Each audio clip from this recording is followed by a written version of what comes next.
Em nome do Pai, do Filho e do Espírito Santo. Amém.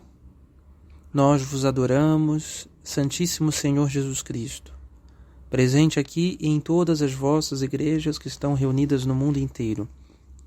E vos bendizemos, porque pela vossa Santa Cruz remistes o mundo.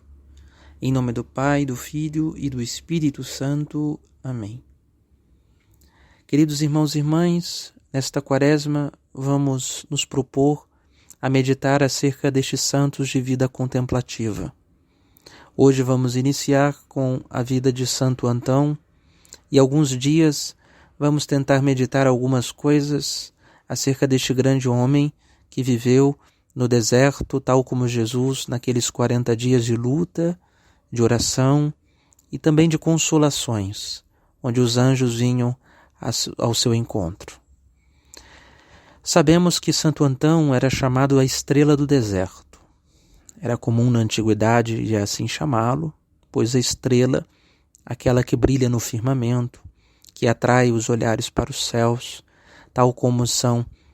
tais como são os santos, como estrelas que nos fazem olhar para o alto. Santo Antão, ao lado de São Pacômio, se destacou como um dos primeiros pais a escreverem uma regra de vida acerca da vida cenobítica. É bem certo que na história de Santo Antão já nos relata haverem anciãos a viverem no deserto da oração e da penitência. Isto nós encontramos desde o Antigo Testamento, tal como o profeta Elias, que vivia em cima da montanha do Carmelo. Mas andava pelaquela região desértica, em oração, jejuns, a oferecer a Deus.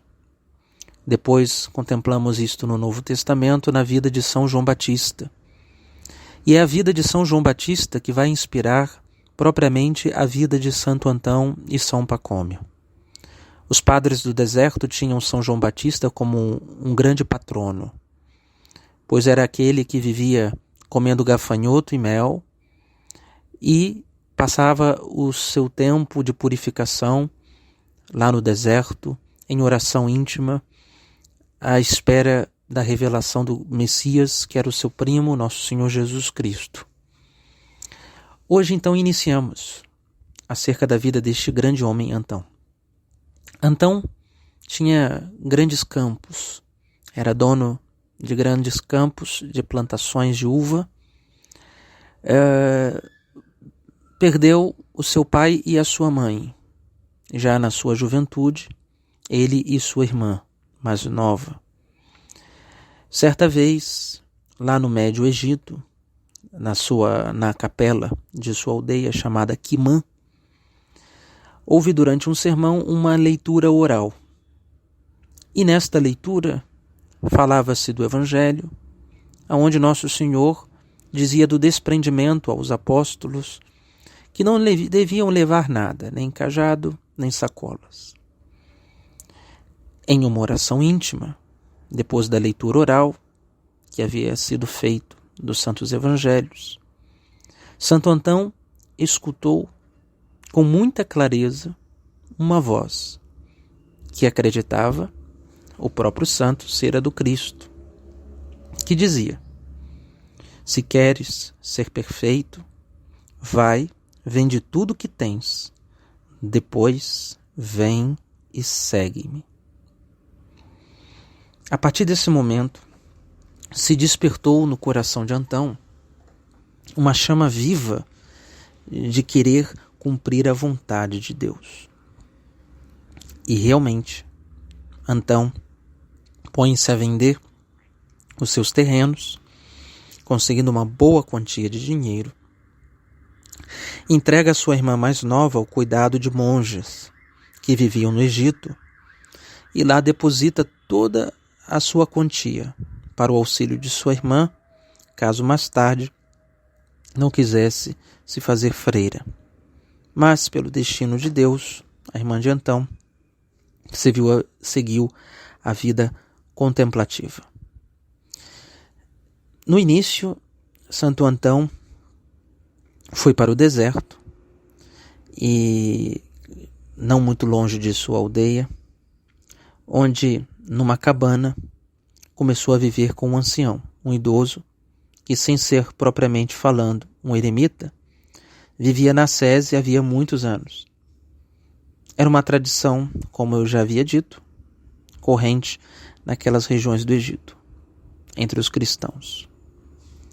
Era frequente durante os primeiros séculos ver homens e mulheres a praticarem a Sese em sua casa ou na proximidade das cidades.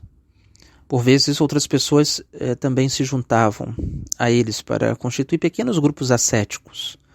É uma espiritualidade muito comum aos orientais, a ascese, né? São muito voltados para os sacrifícios, as penitências. E assim Santo Antão, para lá, se dirigiu ao lugar ermo. Para aprender a viver a ascese. Então percebemos que quando Antão foi viver na presença deste senhor, esse ancião, nós não sabemos o seu nome, né? Uma pessoa simples, uma pessoa que passou pela vida de Antão e o introduziu na vida interior, né? O introduziu na vida de penitência e ascese. Isso significa que nós devemos ir com calma, né? Na nossa quaresma, inclusive, e ao iniciar as penitências. Não. O que agrada a Deus não é o tamanho do sacrifício que essas penitências aplicam sobre nós, mas o desprendimento da nossa vontade dos bens sensíveis. Não? Então, é preciso fazer como Antão, que não foi de uma vez para o fundo do deserto, mais tarde Antão viveu em lugares muito isolados, onde os seus discípulos tinham de se arriscar, ir em grupos, para encontrar Antão que de fato não queria ser achado. Esse era o intuito. E lá só chegavam os mais perseverantes, aqueles que de fato queriam largar o mundo. Né? E essa ascese, ela deve funcionar como uma disciplina a fim de deixar a nossa mente, o nosso imaginário mais livre desses apegos do mundo sensível que tantas vezes nos perturba e nos arranca de Deus, da oração, da vida interior. Ora, acontece, queridos irmãos e irmãs, que devemos aos poucos, assim, iniciar esta vida interior. Né?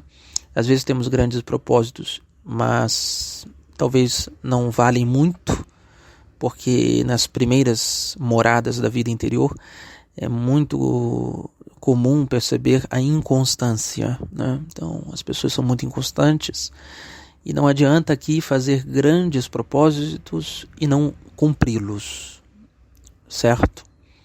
Então, é preciso que tenhamos muita humildade, façamos propósitos ao nosso alcance, mas que ao mesmo tempo também não sejam tão leves ao ponto que não nos doa nada, né? Então devemos ter uma certa temperança. Temos que escolher coisas que vai custar um pouco de nós, né? Então talvez 40 dias sem o doce, sem um tipo de comida que nos agrada, talvez fazendo 3 refeições ao dia. Podemos ser criativos e eu aconselho que as pessoas, ao escolherem as suas penitências, também se dirijam ao seu diretor espiritual ou a um bom sacerdote ou a um bom leigo, inclusive, para se aconselhar acerca do que está sendo feito. Mas o que nos chama a atenção, o principal que gostaríamos de falar nesta meditação, é o início de sua conversão, né? A conversão de Antão aconteceu lá na capela de sua aldeia, em Quimã, né? No Médio Egito, onde foi rezar, foi um dia, né? A Santa Missa, e aqui chama-nos a atenção a importância de estarmos atentos à voz de Deus, né? Ao recolhimento. Então estamos muito dispersos, vemos um mundo muito disperso, né? E essa dispersão da internet, a dispersão dos barulhos dos grandes centros de nossas cidades, às vezes nos arrancam da presença de Deus, nos impedem de estarmos mais recolhidos, de amarmos mais o silêncio. E escutamos as leituras da missa, sem prestar atenção ao que o texto diz. O Concílio Vaticano II, quando teve a intenção de traduzir os textos litúrgicos da Santa Missa, tinha como finalidade a contemplação, a meditação dos fiéis, que os fiéis pudessem participar atentamente do ofício divino que acontece diante dos nossos olhos, que é o santo sacrifício, para ajudar a rezar melhor. E temos de ter essa atenção que o jovem Antão teve no dia em que estava rezando naquela capela de sua aldeia. Aquelas palavras chamaram a atenção Antão, moveram seus afetos. Percebia ele que Jesus falava consigo. Em primeiro, ele escutou a voz na palavra, no Evangelho. Não leveis nem sacola, nem cajados. E ao mesmo tempo, Antão, que era um homem de muitas posses, seu pai e sua mãe já tinham morrido, haviam deixado boas terras, já vinha juntando um bom dinheiro há algum tempo, poucos gastos. Antão percebeu que suas sacolas estavam um pouco cheias, né? Suas economias. E percebeu o quanto que é prejudicial confiar no dinheiro. Jesus, no Evangelho mesmo, diz que não podemos servir aos dois senhores, a Deus ou ao dinheiro. Fica bem claro que para nós é importantíssimo o ato de fé que nos leva a acreditar na providência. Essa providência que nomeamos na oração que o Senhor Jesus nos ensinou. O pão nosso de cada dia. Né? Então os padres do deserto viviam muito bem isso. Levavam pouca comida para dentro do deserto e viviam do pão de cada dia. Aprendiam a viver na pobreza e na obediência. Às vezes nos confundimos achando que segurança é termos as nossas sacolas cheias, né? E ter um cajado. No caso do cajado, nós sabemos que se trata dos perigos que podemos encontrar no meio da viagem, né? Os padres do deserto encontravam alguns perigos, cobras, animais, e os cajados serviam para afastar os predadores. Não leveis, e é o que diz Jesus, né? O desprendimento. A nossa segurança está no nome do Senhor. A nossa segurança está em Deus. E os padres do deserto aprendiam a viver entre os animais selvagens, como diz o Evangelho de São Mateus acerca de Jesus no deserto, não? Que vivia em torno a animais selvagens. Aprendiam a viver, aprendiam a rezar, inclusive, né? Rezavam contra as serpentes que eram tão perigosas. Há muitas histórias dos padres de Santo Antão, milagres, né, em que as serpentes obedeciam à ordem destes homens espirituais. Isto era tão impressionante que para os discípulos ficava bem claro que estes homens, pelo poder sobrenatural, submetiam a natureza, né? Então, a graça, a fé, nos faz submeter, inclusive, a criação, tal como Deus ordenou a Adão no paraíso. Portanto, Antão prestou atenção no texto e percebia que se encaixava perfeitamente com a sua vida. E o ato de fé veio movendo a sua vontade. Quando percebeu, é para mim que Cristo fala. E é esta experiência que nós temos de fazer na Quaresma. Ao abrir o texto sagrado, devemos crer que estas são palavras de Deus para mim. Deus, na sua onisciência, sabia todas as almas que se converteriam com a sua palavra. Não podemos mais, queridos irmãos e irmãs, manter os nossos guarda-chuvas abertos diante desta chuva de graça que cai sobre nós, né? Não podemos mais passar por debaixo deste orvalho que cai dos céus sem nos molhar. Tantos anos vivemos debaixo da graça de Deus e tão pouco nos penetra, não é verdade? E o princípio de tudo, Santo Antão nos ensina, né? Um pouco mais de atenção. Temos que, em primeiro lugar, ter atenção à leitura que está sendo proferida sobre o ministro, né? O ministro no altar, quando lê o Evangelho, as leituras da Santa Missa, né? Prestemos atenção no texto sagrado, né? Prestemos atenção. É Deus que nos fala. Deus nos fala por meio da sua palavra. Portanto, a atenção, depois da atenção racional, que vamos fazer tentando entender o sentido, o significado desta palavra, vamos suplicar a Deus que creiamos, que a nossa vontade seja movida por esta verdade. E o que ela nos toca, né? É isto que temos de nos perguntar. Será que as nossas sacolas não estão tão cheias também? Será que a nossa confiança não está nos campos, como Santo Antão? Percebeu que para ele a segurança era ter aqueles campos, a herança deixada por seu pai. Qual é a herança que temos de deixar para os nossos filhos? Vivemos em tempos de crise econômica no mundo inteiro, né? Ocasionada por doenças. Em tempos em que as pessoas fazem economia com medo do futuro. Mas temos de nos perguntar o que é o futuro para nós católicos. Creio na vida eterna, falamos no credo. Nosso futuro é o céu. E onde está a nossa economia para alcançar um futuro próspero?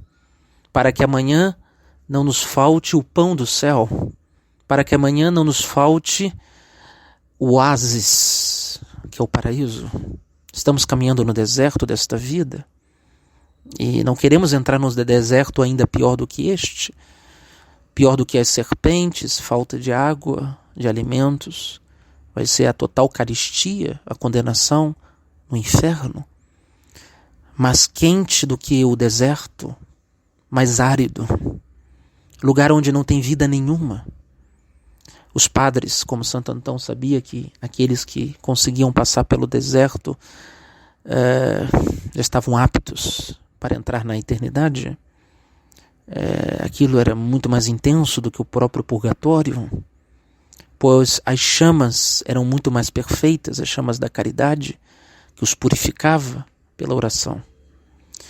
E assim, irmãos, o segundo passo, né? Então escuta Jesus falando para ele. A palavra interna que se dá dentro da alma. Santo Tomás de Aquino vai dizer que a revelação externa está lá para produzir aquela interior. O Evangelho, a palavra que entra pelos nossos sentidos, quer produzir dentro de nossas almas aquela mesmíssima voz que ecoa no íntimo de nós. E o que ouviu então? Se queres ser perfeito, vai e vende tudo que tens, depois vem e me segue. A palavra interna confirma a externa. Isso é muito interessante. Por isso Deus nunca vai nos inspirar algo internamente que contradiga aos evangelhos, às escrituras. O critério sempre será a revelação. As escrituras. Se esta revelação, se esta aparição não condiz com o conteúdo da revelação, ela não pode ser verdadeira, né? Então sempre o critério será que esta voz que ecoa da alma terá como critério as escrituras, o Evangelho. E então estava muito claro. A mesma coisa que eu via naquela leitura do Evangelho era a voz que havia escutado no seu íntimo a dizer-lhe: se queres ser perfeito, vai e vende o que tens, depois vem, segue-me. e já percebia que não dava mais para continuar. Ter segurança nas suas propriedades. E assim, irmãos queridos, a igreja nos aconselha nesse período da quaresma a esmola, né? Percebemos que quando chega o momento da esmola, se nós temos alguma dificuldade com a penitência e às vezes nos recolher mais para rezar, também é bem verdade que os nossos corações se apegam demasiadamente aos bens desta vida. E vamos adiando a caridade, a esmola. E não fazemos, às vezes, passa 40 dias da quaresma e não ajudamos os pobres, aqueles que necessitam da nossa caridade, não? Aqui uma dica, né, que o padre vai dar-lhes, talvez para que nós consigamos fazer um ato concreto da esmola. Os senhores, talvez na cidade onde vocês moram, haverá algum mendigo de rua, algum lugar onde existe maior pobreza, e quem sabe vá na padaria, compre uns pães, não? Talvez uns pães com queijos, né? Ou alguma coisa para passar no pão. Não precisa ser tantos, né? Às vezes uns 20 pães.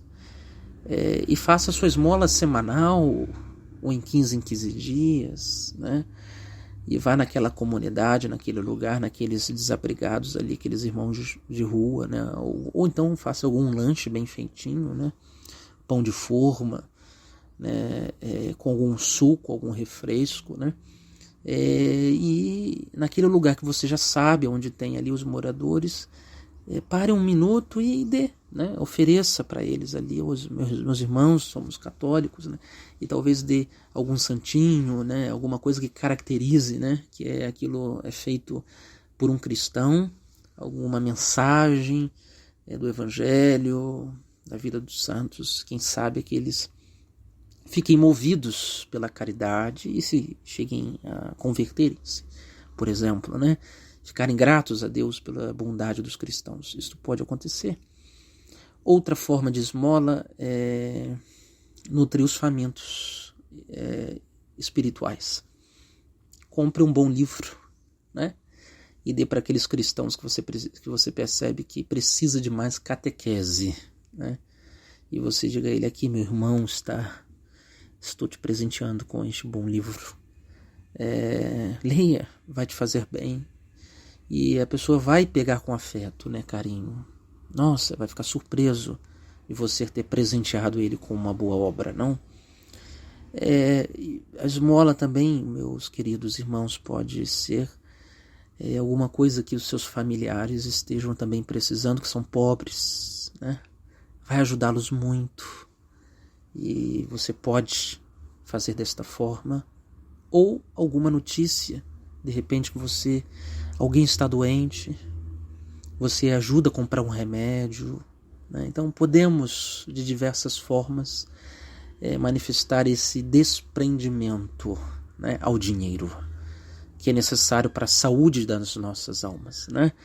Então tá certo que talvez não temos ainda uma fé do tamanho de Santo Antão, que vendeu todos os seus campos, mas sem dúvida agradará muito a Deus estas pequenas ofertas, como aquela viúva do templo que com pequenas moedas agradou tanto o coração de Jesus e mereceu dele grande elogio, não é verdade? Então não deixemos passar, né? Esta obra de caridade que são as esmolas, e não podemos nos esquecer delas. Que Santo Antão interceda por nós. Essa vida austera de pobreza que vivia aproximava ainda mais de Cristo, ficando claro que o seu coração estava apegado a Deus, nosso Senhor, né?